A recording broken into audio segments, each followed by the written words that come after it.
mynews.studio. The Munduruku tribe once used machetes to trace their own borders across the Amazon. Now, after years of waiting, Brazil's government has officially recognized those boundaries.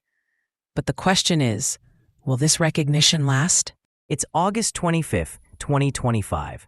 After almost 20 years of legal battles and political back and forth, Brazil has finally acknowledged the Munduruku's ancestral territory. What actually happened behind the scenes to make this possible? The story really goes back to 2007. For years, despite ongoing threats from mining and illegal logging, the government postponed officially recognizing the land. The turning point came in 2014, when the Munduruku decided to take direct action. They marked out the territory themselves, physically, and removed intruders. That act of self-demarcation sent a powerful message. Other indigenous groups started to do the same. So, self-demarcation actually forced the government's hand? How did that lead to official recognition? Exactly. By marking their own land, they made the issue impossible to brush aside.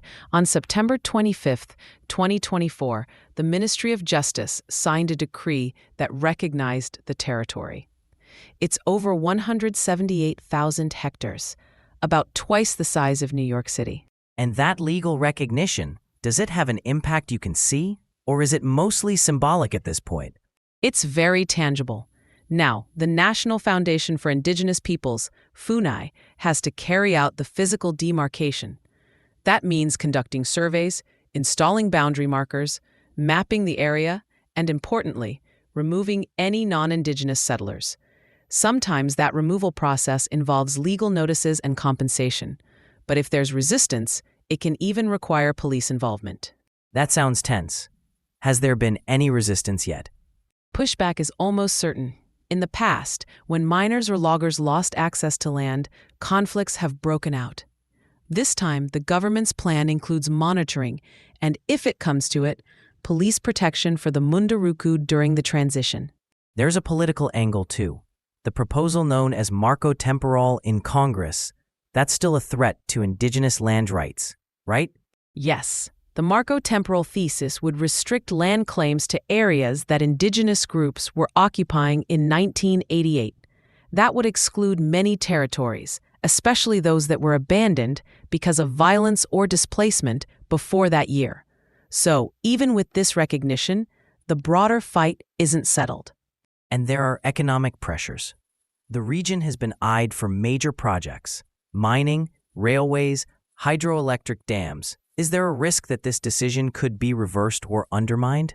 There is. For example, projects like the Ferrogrão Railway and the São Luís do Tapajós Dam have been paused, but not abandoned.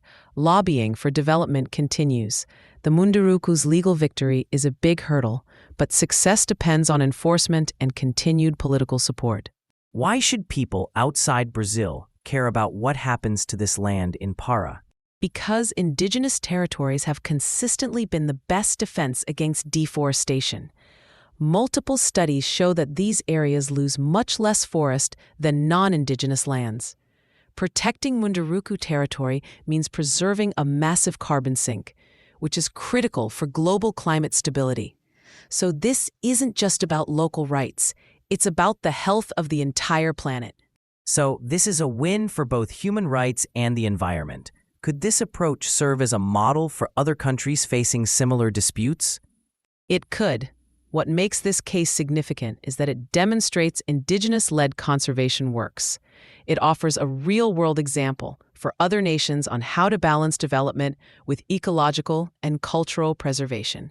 But the key question remains: will the government actually enforce these protections? And will the international community notice if things start to go wrong? That's exactly the issue. Legal recognition is just the beginning. It takes ongoing commitment from the government, constant vigilance by the Munduruku, and support from allies. International attention really does help. It puts extra pressure on authorities to keep their word. Today, the Munduruku have an official voice over their land. But the outcome isn't certain, and what happens here has implications far beyond Brazil. Which brings us back to where we started.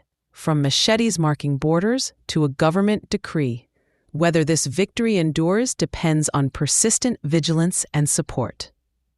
Thanks for following this important moment for Indigenous rights and climate action. We'll keep tracking what happens next. Thank you for tuning in. This episode was produced by mynews.studio. You can try it now for free.